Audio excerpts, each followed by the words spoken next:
You're listening to Soundside. I'm Libby Denkman. We're going to turn to Front Page, where I sit down with another journalist to talk about the biggest news developing right now and how it affects the Pacific Northwest. Today's guest is none other than All Things Considered host at KUOW, Kim Malcolm. Libby Denkman, My goodness. So excited to be here. Real Thank rookie you so in the much. studio, you know what I mean? Hey. Have you feel comfortable in that seat? Have you used that microphone before? Yeah, absolutely. No, Okay. I'm sitting in a good spot. Just in Thank case you need a tutorial, I'm over here. Thank you. So kind. She's so kind, people. You don't know how kind she is. We better turn to our top story on Front Page. I'm in the business of helping entrepreneurs build companies with new technology, and I'm only curious about technology. The other business applications don't interest me very much. That is the technologist and venture capitalist Vinod Khosla on a podcast last month. He's making big news in the local sports world, that's for sure. A family of diehard 49ers fans, Kim, are purchasing the Seattle Seahawks. The Paul G. Allen estate announced Saturday it had reached a purchasing agreement with a group led by Vinod Khosla, his wife Neeru, and son Neil. The Khosla family will be the Seahawks' controlling owner under the deal. The price tag, reportedly $9.6 billion buckaroos, the most expensive sale in NFL history. Big wow. Vinod wrote on X or Twitter on Saturday, excited to be part of this great franchise, also excited to see the money all go to a nonprofit. That's the trust that the Paul G. Allen estate set up after Paul Allen's death.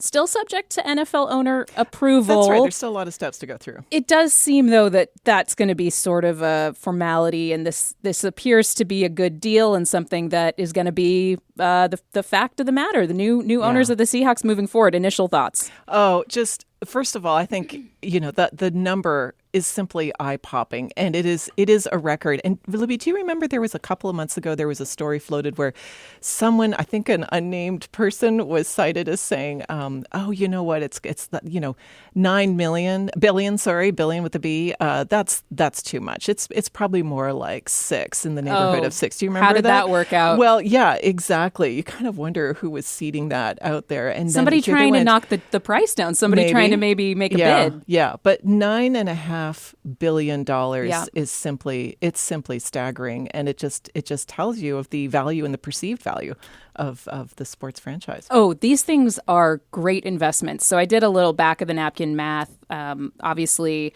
Paul Allen bought the team in 1997 for about $194 million. Steal. That was in 1997 dollars about $393 million today.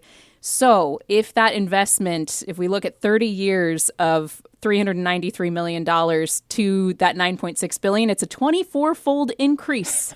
I mean, rarely do you find an investment that is so profitable, right? So incredibly, it's a cash cow, really. Yeah, and these NFL franchises. I mean, would you imagine that rate of return is going to continue in the years to come? Probably not, but who knows though? Because really, if you think about it, the NFL is the only media property. I can't think of any, besides other live sports leagues, but the NFL is the biggest, where you have these continuingly huge media deals. Because what else do people watch live anymore? Yeah. What else do people tune in for and go through ads and everything for besides the NFL? It's really the only monoculture we have left. Yeah, and now it's going global too, of Absolutely. course. So, I think the questions that the fans probably are feeling right now, whenever there's a change, we're going through a lot of change right now. And so when you hear about a big transition happening, it's something that you are so emotionally connected to.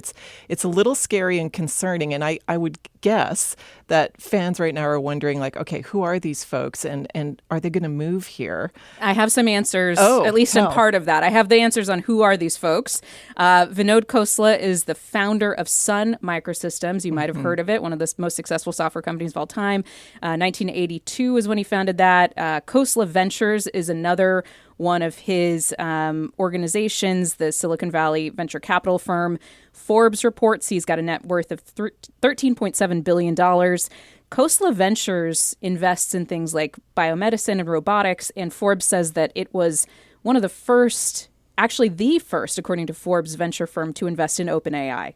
So that's who we're talking about. Really, obviously, big technology center here in the Pacific Northwest. These folks are Silicon Valley folks, but it does seem to jive with, again, the past. Like Paul Allen was a co-founder of Microsoft. So we're going from one tech owner to another. The 49ers aspect, though, let's get to that. So Khosla told, a group after he bought a minority stake in the 49ers last year, really small, like 3% stake. Yeah. He'll have to sell that now. He said, "My son Neil and I have had season tickets to the 49ers since he was probably 5. We've come to games together. It's probably one of the best things we do, supporting for over 25 years. The decision to purchase the stake in the 49ers was pretty easy." So these are real football fans, but also real 49ers fans. Your feelings about this? For people who are not familiar, the 49ers, the rivalry there is longstanding and often contentious. It burns hot. There's not all positive feelings wrapped around that, a lot of negative feelings. So like on first pass, hearing that a minority owner in the Niners is going to go ahead with this purchase, this bid for the Seahawks, it does sound a little bit like it's outside of nature's laws. However, it does. That's exactly what it feels like. But my understanding is that as part of the deal, they will have to sell that stake. Sure. And there are other folks who say this is not that unusual for owners to come in this way, that they get their feet wet with a little minority stake in another team, and then they go on to invest more in another team. I was looking through, browsing some podcasts to try to listen to Vinod Khosla speak, just to get a sense for him. And one of the 49ers fan podcasts already had an emergency episode out that was titled something like 49ers purchase the Seahawks. So they're not letting this one go. Oh, yeah. Why let the facts get in the way of a great panic? And more clicks that way for sure. It was interesting that you're cut off the top with Mr. Khosla. I mean, he just says he's just really not that interested in other kinds of businesses. I'll just note that his wife, Neero, is being named as the controlling owner, which is kind of interesting to me because that would mean that Seahawks ownership will be perhaps in the hands of a woman again moving forward. And it's relatively unusual to have a woman even named in an ownership group for an NFL franchise. Will that mean anything? We'll find out. Yeah, we'll see. I want to go back a little bit because you talked about a little bit of uneasiness that fans can have when ownerships change, right? Let's just roll back to 1996 when there was the big hubbub of Ken Behring, the former owner, before he sold to Paul Allen, potentially moving the Seahawks to Anaheim. Do you remember this, So Kim? I was not here at that time, so I'm so glad we're able to talk about this. Right. You were here, and the trauma, I think, from the threat of that time is a real thing for a lot of people I was not still. only here, I was kind of close to it in a funny way because my mother at the time worked for the organization, worked for the Seahawks. She was the executive assistant to Dennis Erickson, the head coach at the time. Chances? Yeah. So when Ken Behring actually locked up the Kirkland offices, they used to have the headquarters over there by Northwest College in Kirkland. He locked up the offices. He loaded up moving trucks and actually started moving equipment to Anaheim. He wasn't playing. He was not playing. And he was wanting to get out of the lease with the Kingdom, claiming, it was seismically unfit. Well, he might have had a point there. But he had a lease regardless. King County had to sue. But I was a kid. I was like 10, 11 years old at the time. And this was such a huge issue in our region that as a kid, I would be pulled out of recess by my elementary school teachers to get an update on what was happening at the Kirkland headquarters because they realized they had a connection. Libby Denkman, come to the office. They wanted a mole, basically. And I'm 10. I don't know what Ken Behring's going to do with the team. I mean, ultimately, he, had to come back. The league was unhappy with him. Again, there was a big lawsuit over it. But there's obviously a very raw feelings for Seattle sports fans as well. We would lose the Sonics, I was just about to say, thank God that never happened in the future. Sure. Just a fun little note to end on. There was a write-up from The Athletic about the kinds of bad ownerships that can happen. Basically, a good owner, is somebody who writes big checks, right? And pretty much stays out of the way of the GM and people who are actually constructing the team. The Athletic broke down some of the worst types of sports owners that can happen. And here's some of their labels: the missing person, the schmoozer, the superstar. I think the schmoozer and the superstar are sort of similar. It's people who just really love getting pictures with the players and mostly want to be involved and want to be in the room. Parachute in. And then think they know a lot about football because they're a fan. Right. And it's like, no, man, you gotta back off a little bit. Yeah. The cheapskate, the smartest guy in the room, the sideshow, and then of course the deserter, and that's the owner who moves the team. As long as that doesn't happen, the lease on Lumen Field goes for another 6 years to 32, and it's highly unlikely that there's going to be another arm twisting, although you can't rule anything out. For a new stadium? Another arm twisting situation. Yeah, I think the scuttlebutt right now is that it doesn't seem to be imminent. And, Lumen Field got rave reviews from all these folks who came for the World Cup. I mean, they put in $20 million worth of upgrades. So we'll see how the fans like it. And It's almost 30 years old, though. Can you believe that Lumen Field is almost 30 years old? I cannot believe. But taxpayers were not, the measure to fund what originally was not called Lumen Field, I guess, was it Quest initially, barely passed. And this time around with our budget deficits and everything in the state, it just seems like that's really far off. Yeah. Anyway, that's what's going on with the Seahawks. A little bit of sports talk to start us off. Yeah. Let's move on to our next story on Front Page. Once you add the loss of human life, you add the damage to residences and personal property, and then even putting the firefighters at harm, that definitely raises the stakes to the type of criminal charges that we're looking at for the suspects involved in this situation. That's Douglas County Sheriff Tyler Cale speaking on Fox 13 last week.